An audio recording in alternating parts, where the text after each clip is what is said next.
Deepika Rocky से अपना हाथ छुड़ाने की कोशिश करने लगी। रॉकी ने उसके हाथ को कसकर पकड़ रखा था। दीपिका कहती है, प्लीज मेरा हाथ छोड़ दीजिए, मुझे दर्द हो रहा है। हाँ, प्लीज छोड़ दीजिए मेरा हाथ। ये सुनकर रॉकी कहता है, अगर तुम बिना मतलब का ड्रामा करना बंद कर दोगे ना तो ऐसा कुछ भी नहीं होगा। मैं दर्द सिर्फ इसलिए हो रहा है क्योंकि तुम जबरदस्ती अपना हाथ छुड़ाने की कोशिश कर रही हो। रॉकी उसे लेकर दोबारा खाने की टेबल के पास चला गया और उसने बैठते हुए कहा, दीपिका मुझे तुमसे कुछ बात करनी है, तो जब तक तुम मेरी बातों का जवाब नहीं दे देती ना तब तक तुम यहाँ से नहीं जा सकती। दीपिका ने गुस्से में अपना मुंह दूसरी तरफ फेर लिया। रॉकी ने अभी भी उसका हाथ नहीं छोड़ा था। इससे पहले कि वो कुछ और कहता, दीपिका ने उसे एक जोर से धक्का दिया और वो जमीन पे गिर गया। इस बात से रॉकी को गुस्सा आना लाजमी था। उसने चिल्लाकर दीपिका से कहा, तुम क्या करने की कोशिश कर रही हो दीपिका? मैंने कितनी बार तुमसे कहा है कि मुझे कुछ जरूरी बातें करनी है और तुम होगी बच्चों की तरह नाटक करने में बिजी हो। लिसन, आइंदा से इस तरह की हरकत कभी दोबारा मत करना और ना ही कोशिश भी करना, अंजाम बहुत बुरा होगा। रॉकी जानता था कि दीपिका आसानी से हार नहीं मानने वाली, इसलिए वो अपने गुस्से पर काबू करने की कोशिश करने लगा। वो नहीं चाहता था कि उसके और दीपिका के बीच हो रही इस बहस को दादाजी सुने, इसलिए उसने अपने जेब में रखा माइक्रोफोन बंद कर दिया। रॉकी उठकर दीपिका के पास गया और कहता है, आई नो कि तुम्हें गिफ्ट लेना पसंद नहीं है, इतनी छोटी सी बात के लिए तुम ऐसे बिहेव कर रही हो, क्यों? हम इसके बारे में आराम से बैठ के बात कर सकते हैं दीपिका। दीपिका अभी भी चुपचाप बैठी हुई थी और रॉकी की बातों को जवाब नहीं देना चाहती थी। उसे भी समझ नहीं आ रहा था कि क्या हो रहा है। कि उसने जैसे ही गिफ्ट बॉक्स खोला था उसी समय उसका मूड ऑफ हो गया था। वो जल्दी से जल्दी वहां से जाना चाहती थी।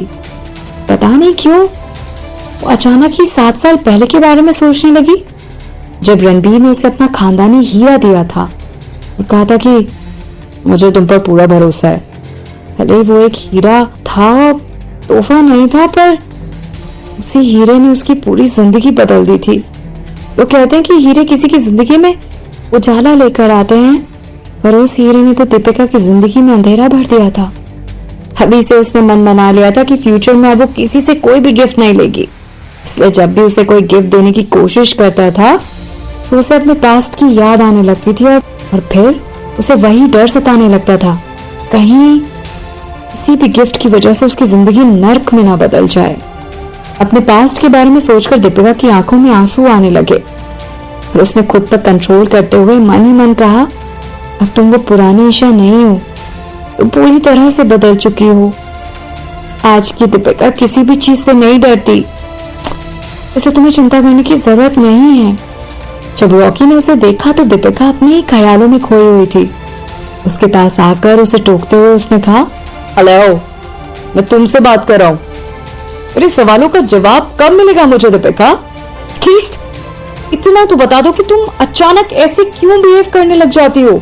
दीपिका ने रॉकी की तरफ देखा और कहा, मुझे नहीं लगता कि मुझे आपके इन सारे सवालों का जवाब देना चाहिए। और हाँ, रही बात गिफ्ट की, तो मैं आपका गिफ्ट नहीं ले सकती, मुझे नहीं चाहिए। मुझे यहाँ से जाना है और प्लीज अब इसके बाद मैं आपके किसी भी सवाल का जवाब नहीं दूंगी। रॉकी पूरी तरह से कंफ्यूज हो गया। उसे कुछ समझ नहीं आ रहा था कि क्या हुआ है। फिर भी उसने पूछा, बेका तुम्हारा दिमाग ठीक है ना? अगर तुम्हारे दिमाग में कोई प्रॉब्लम है तो हम किसी डॉक्टर के पास जा सकते हैं। प्लीज मुझे बताओ प्रॉब्लम क्या है? रॉकी ने बॉक्स के अंदर से ब्रेसलेट निकाल लिया। उसने दीपिका का हाथ पकड़ा और ब्रेसलेट उसके हाथों में देते हुए कहा, लिसन दीपिका, अब ये तुम्हारा है, तुम्हारे मन में जो भी है वो उसके साथ कर सकते हो। अगर तुम्हें रखना है तो रखो, तुम्हें इसे फेंकना है तो फेंक दो। पूरी दुनिया में बस तुम ही एक ऐसी इंसान हो जिस पर मैं कंट्रोल नहीं कर सकता हूँ। इतना कहकर रॉकी वापस मुड़कर दूसरी तरफ देखने लगा। हालांकि रॉकी ये सब नहीं करना चाहता था, पर उसे अपने दादाजी की चिंता थी, क्योंकि अगर दीपिका ये गिफ्ट नहीं लेती तो उनका दिल टूट जाता और शायद उनकी तबीयत और ज्यादा खराब हो जाती। दीपिका को अब अपनी गलती का एहसास होने लगा था। उसने सोचा कि चलो अब इस बात को और आगे नहीं बढ़ाते हैं, और उसने फोर्सफुली ही सही, बिना मन के ही सही, वो ब्रेसलेट पहन लिया। फिर वो रॉकी के सामने आ गई और उसे अपना हाथ दिखाते हुए कहने लगी, देखो मैंने तुम्हारा ब्रेसलेट पहन लिया है, ओके? ये देखकर रॉकी खुश हो गया और वो अपने दादाजी के कैमरे की तरफ देखने लगा।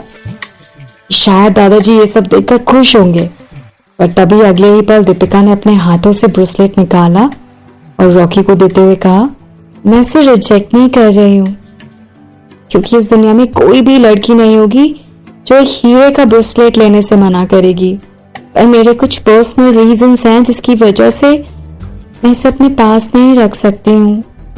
प्लीज मेरी बात समझने की कोशिश कीजिए। मैं आपको डिसरिस्पेक्ट नहीं करना चाहती, इसलिए मैंने आपकी खुशी के लिए इसे एक बार पहन लिया। प्लीज अब और कुछ करने के लिए मत बोलिएगा।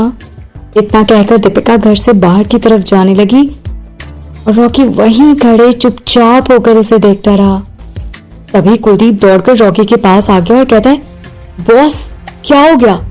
आप पूरे घर को लॉक करने की बात कर रहे थे, पर दीपिका मैम बाहर कैसे जाएंगी? रॉकी ने कहा कि तुम उसे जाने दे सकते हो, और हाँ, इस बात का ख्याल रखना कि वो सही सलामत अपने घर पहुंच जाए। ये सुनकर कुलदीप ने अपना सिर हाँ में हिलाया और वहां से चला गया। तड़पता है क्यों, धड़कता है क्यों, ये जाने न मैं न तू, कैसा ये दिल का कनेक्शन है तुझसे हुआ, ये जाने